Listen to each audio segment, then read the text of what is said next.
And to talk more about this, I'm joined live by Polisario UN Representative Sidi Omar from New York and Isabel Lawrence, researcher at the Center for African Studies at the University of Portugal. Well, we are going to start with Western Sahara President's letter, Ibrahim Ghali, to the United Nations Security Secretary General Antonio Guterres, which coincided with the International Human Rights Day celebrations. Then can we just say that the world really celebrates this special day while violations in the occupied territories of Western Sahara by the Moroccan occupation forces are still renewed every single time? To you, Omar, please. Well, first, thank you very much for the invitation. Indeed, a large number of the international community unfortunately remains oblivious to the tragedy of the Sahrawi people, especially those Sahrawis who live in the occupied territories of the Sahrawi Republic and who, as we know, are subjected on a daily basis to unspeakable cruelty at the hands of the Moroccan security forces with full impunity.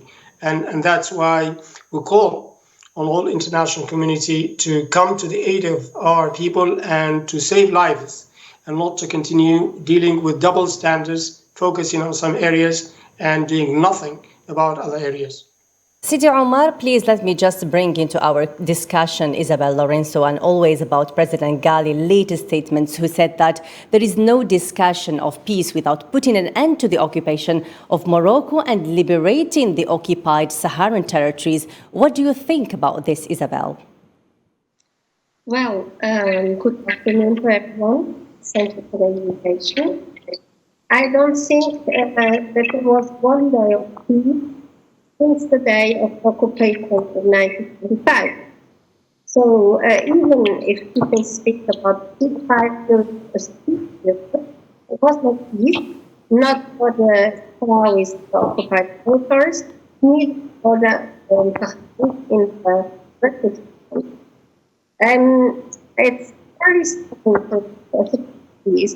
So to hear Antonio Guterres speak about peaceful resolutions that have been discussed for decades, but they have no mechanisms or intentions to put forward and to end the misery of these people.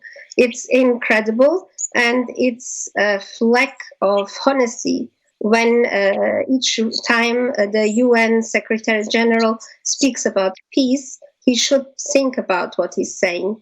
He should put pragmatic solutions forward, and the only pragmatic solution is to end the war, to end the occupation. This is the only way there will be peace for the Sahrawi people. Back to you, Omar. The United Nations has included Western Sahara among the non-self-governing territories since 1963, and we can even find this in legal documents. So is it possible to say that Morocco is afraid of organizing a referendum in Western Sahara? Yes, true. The occupying state of Morocco is afraid of having a free and fair referendum organized under the auspices of the United Nations in Western Sahara, where the Sahrawis can have the chance to exercise freely and democratically the right to self-determination, because Morocco knows very well that the Sahrawis will reject the illegal occupation and they will choose to confirm their national independence. So despite the empty rhetoric that sometimes we hear from the Moroccans and their apologists regarding the impossibility of organizing the referendum, we know from recent cases of decolonization that the referendum remains the only viable and democratic way to ascertain the wishes of a decolonized people like the Sahrawi people. So there's no other way to solve the issue of Western Sahara except by organizing a free and fair referendum where the Sahrawis can freely and democratically exercise their right to self-determination and independence. Again, Isabel, and digging a little bit in the same idea, Biden's administration has indirectly disavowed Trump's tweet, and the evidence is that immediately after Biden's election as president of the USA, his administration published the world map on its official website showing Western Sahara isolated from Morocco. Your comments, please. Well, a tweet is not a decision of a state. So the ex-President Trump could have tweeted that Haiti is now owned by Japan. I don't know. But it's nothing official. It's not discussed. And you cannot recognize the occupation of Morocco because it's against international law. So you would have to to international law and disrespect it. I don't think that the Biden administration in their first weeks wanted to address the issue. They stayed quiet about it. But now we see some back steps. I hope they will continue. Like, for instance, the resolution they had recently to not support several military engagements they had with Morocco. So I hope that this will be a wake-up call for the Biden administration that the Sahrawi will not accept this indecision and this occupation and the violations of human rights. Before we finish with you, Omar, is it possible to say that Western Sahara issue has come to the surface more than ever, especially when we talk about the last war that has passed its first year so far? Well, it's true that the issue of Western Sahara has gained some visibility, particularly as you mentioned after the 30th of November last year, when Morocco violated the ceasefire and launched a new war against our people. But this is really ironic, because while the Sahrawi people remained committed fully to the ceasefire throughout the past 30 years, the international community looked the other way. And that's what gave Morocco the chance to keep on oppressing our people. Now that our people were forced to take up arms again, indeed, the world is waking up a little bit slowly to the new reality, although the United Nations, and particularly the Security Council, has not done nothing actually to address the issue. So our people have demonstrated extreme patience and commitment to peace, but at the same time our people are determined to continue their struggle until they gain their rights back and enforce the sovereignty of our republic over the entire territory of the Sahara Republic.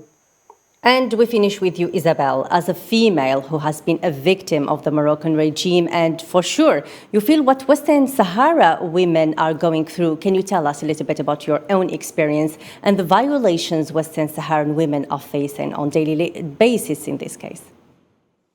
I don't see myself as a victim. I see human rights as a victim when the Moroccans don't allow me to enter Western Sahara, when they expel me, when they threaten me, inside UN buildings, inside commissions. So the real victim here are human rights.